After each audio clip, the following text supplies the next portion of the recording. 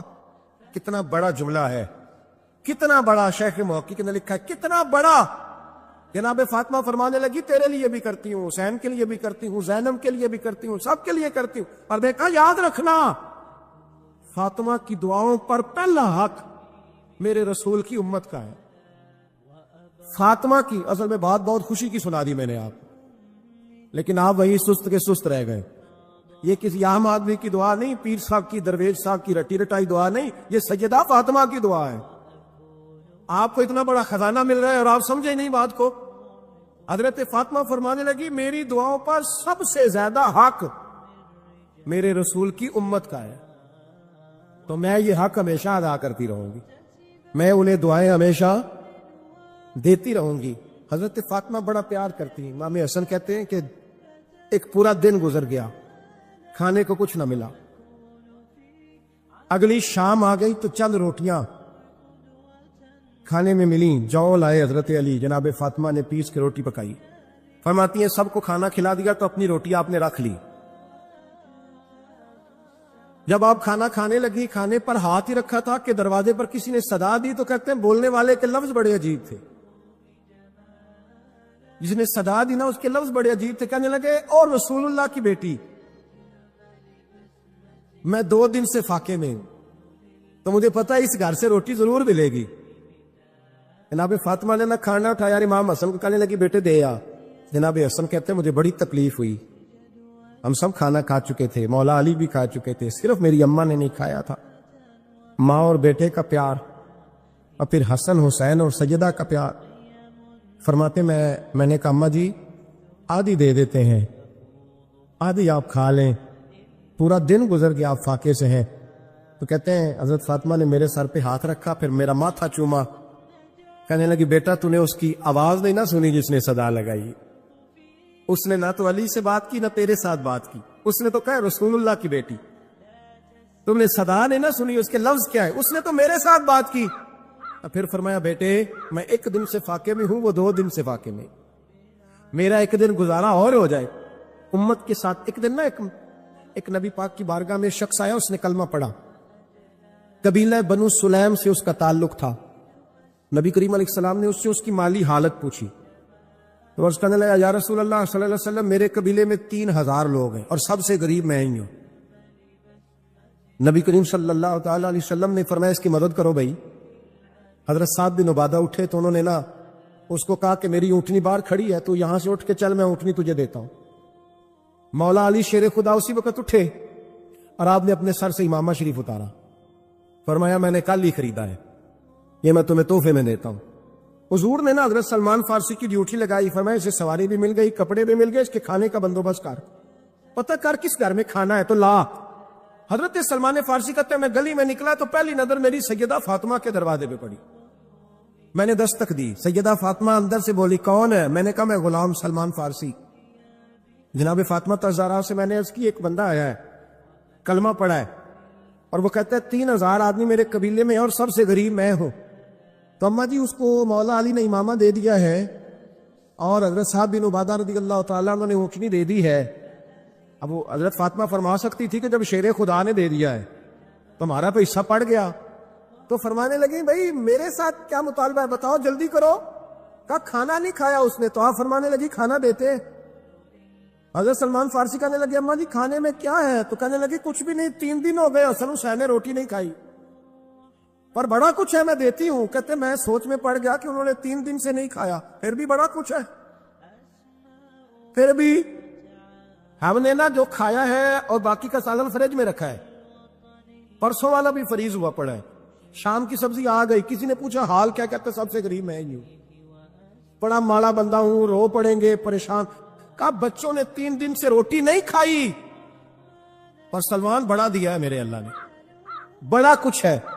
تو کہا اماں جی پھر کرنا کیا ہے؟ فرمایا تو ٹھہر نا میں بتاتی ہوں۔ کمبل پڑا تھا، بسترا سمجھ لیں، موٹا اوڑھنے کا، کھدر کا، حضرت فاطمہ جلدی سے لائیں، فرمانے لگے یہ پکڑو اور دیر نہ کرنا، یہ ہماری گلی کے کونے پہ نا 2-4 گھر چھوڑ کے تو ایک یہودی ہے، اس کا نام شمعون ہے، وہ اس طرح کی چیزیں گروی رکھ کے یا خرید کے نا تو پیسے بھی دے دیتا ہے، جوں بھی دے دیتا ہے، گندم بھی دے دیتا ہے، سرکہ اور کھجوریں بھی، اسے دے آ، اور وہ جو سامان دینا وہ میرے پاس لا، اور لا کے مجھے دے تاکہ میں جلدی سے اس آدمی کے لیے بندوبست کروں۔ پتہ نہیں بیچارہ کتنے دنوں کا بھوکا ہے، پتہ نہیں بیچارہ کتنے، اپنے بچوں نے 3 دن سے روٹی نہیں کھائی، لا نہ ذرا۔ حضرت سلمان فارسی کہتے ہیں میں نے تھوڑا توقف کیا کہ میں آپ کا بستر لے جاؤں، یہ کمبل لے جاؤں، تو فرمانے لگی حکم ہے میرا، وہ جانا پڑے گا۔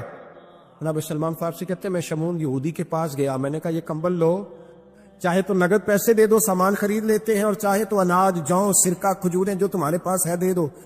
وہ کہنے لگا یہ کس کا ہے؟ بڑا شاندار ہے، بڑا خوشبو والا ہے۔ تو کہا یہ مولا علی کے گھر سے آیا ہے، پاک بی بی نے دیا ہے، اس کو گروی رکھ لو اور مہمان کے لیے کچھ دے دو۔ کہا مہمان کون سا؟ کہنے لگے حضور کے پاس آ کے ایک شخص نے کلمہ پڑھا ہے اور وہ مسلمان ہوا ہے اور وہ غریب ہے، اس کو روٹی دینی ہے۔ تو وہ شمعون یہودی کہنے لگا میں بھی تو رات پڑھا کرتا تھا، تو آج ہی سویرے میں نے پڑھا ہے، آج ہی سویرے پڑھا ہے، ابھی پڑھا ہے۔ میں بڑی دیر سے حضور آئے تھے پر میری آنکھوں پہ پردہ ہی رہ گیا، مقدر سکندر کا دیکھو کہ پیاسے چلے جا رہے ہیں کنارے کنارے، میں پیاسا ہی مرنے لگا تھا، آج ہی میں نے پڑھا ہے کہ جو آخری امت آئے گی نا، اس امت میں جو رسول اللہ صلی اللہ علیہ وسلم کے قریبی ہوں گے، ان کا کمال یہ ہوگا کہ وہ اپنا پیٹ پر پتھر باندھ کے دوسروں کی مدد کیا کریں گے۔ یہ میں نے آج ہی پڑھا ہے اور ابھی تو نے مجھے اس کا نظارہ کرا دیا ہے۔ کہنے لگا یہ چادر بھی لے جا، جوں بھی لے جا، سرکہ بھی لے جا، آٹا بھی لے جا، کھانا بھی لے جا، اور اس طرح کر کے میرے پاس سے نگد بھی لے جا، اور جناب فاطمہ سے کہنا یہ سارا کچھ رکھ لے، اور انہیں کہنا کہ مجھے پتا ہے آپ قبول نہیں کرے گی پر قبول کر لے، وہ آپ کا کمبل آیا ہے تو میرا دل نرم ہو گیا ہے، میں یہ قربانی بھی دیتا ہوں اور آپ کے باپ کا کلمہ پڑھ کے مسلمان بھی ہوتا ہوں۔ بہت ساری باتیں ایسی ہیں جو میں چونکہ پہلے بھی کچھ باتیں کر چکا ہوں تو وہ باتیں میں بیان کر چکا۔ اپنی بیٹیوں کی تربیت کریں، اپنی بہنوں کی تربیت کریں تاکہ کسی کے گھر میں جا کے وہ آدمی تکلیف محسوس نہ کرے، بلکہ جب میری بیٹی میری بہن کسی کے گھر میں جائے تو اس کے گھر کو امن والا کر دے، سکون والا کر دے۔ تو ہم تباہی ہے گھروں کی، میں نے بڑے بڑے سیانے لوگ تڑپتے دیکھے، آپ یقین کریں تڑپتے ہوئے۔ علیہ السلام نے جناب فاطمہ الزہرا سے پیار بھی کھول کے کیا ہے اور تربیت بھی کھول کے فرمائی۔ ہم سمجھتے ہیں کہ تربیت جس نے کرنی ہے وہ ڈنڈا پکڑے رہے، پھر ہنسے نہ، مسکرائے نہ، ہر وقت ڈنڈا استعمال کرے گا تو تربیت ہوگی، دونوں باتیں غلط ہیں۔